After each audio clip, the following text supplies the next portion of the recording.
Praise the Lord. Masarap magpuri sa ating Panginoon, mga kapatid. Hallelujah, hallelujah. Amen. Just to think of the goodness of God, wala tayong maibabalik, mga kapatid, kundi ang ating sarili na iaalay po sa Kanya. Praise God, hallelujah. Just came to my mind, mga kapatid, while we are worshiping, I recall what I saw from the internet, that this March, we do not know if it's really the mark of the beast ay patutupad in the US. But just we do not know. But it might be. But bilang mga Kristiyano, ang ating pong dapat na gawin ay ito po ay magiging paalala muli para sa atin. Nahigit tayong lalong kumapit sa ating Panginoon. Ang panahong 2013 na hindi na po panahon ng paglalamig sa paglilingkod sa Diyos. Bagkos panahon po na tayo ay lalong magsumigasig, magpakatapat na maglingkod sa Panginoon, magpuri, sumamba sa Diyos, magpasalamat. Because we do not know if God will really come back soon, mga kapatid. We do not know if this year ay bumalik ang Panginoon. Kaya ang sabi doon, lagi tayo dapat na maging handa. Praise God, hallelujah. If you happen to check my account in Facebook, I shared that, mga kapatid, nilagay ako good share. That is a warning. The mark na ipatutupad sa US sa March 23, 2013, pinirmahan ni Obama is mark na kung saan RFID chip na ilalagay in the right arm or in the forehead. It says there, one commentary, bakit nagkataon na katulad ng sa Biblia, right arm or forehead?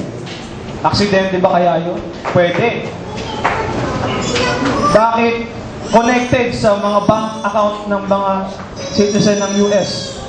Because in the Bible it said, you cannot buy or you cannot even sell. Hindi ka pwedeng bumili, hindi ka pwedeng magbenta if you do not have the chip.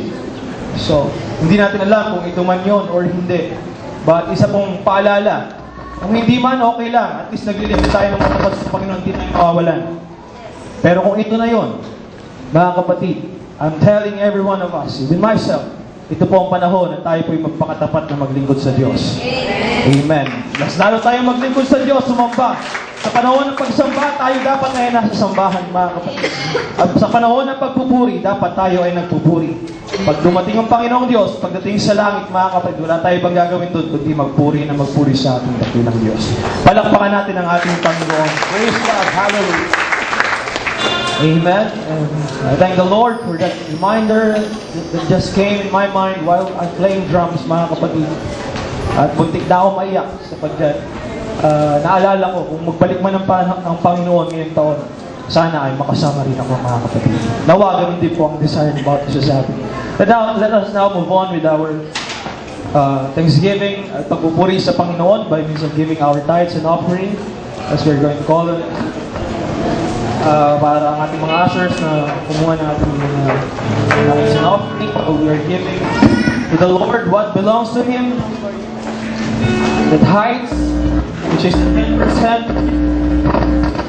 of our blessings that God has given for 100%.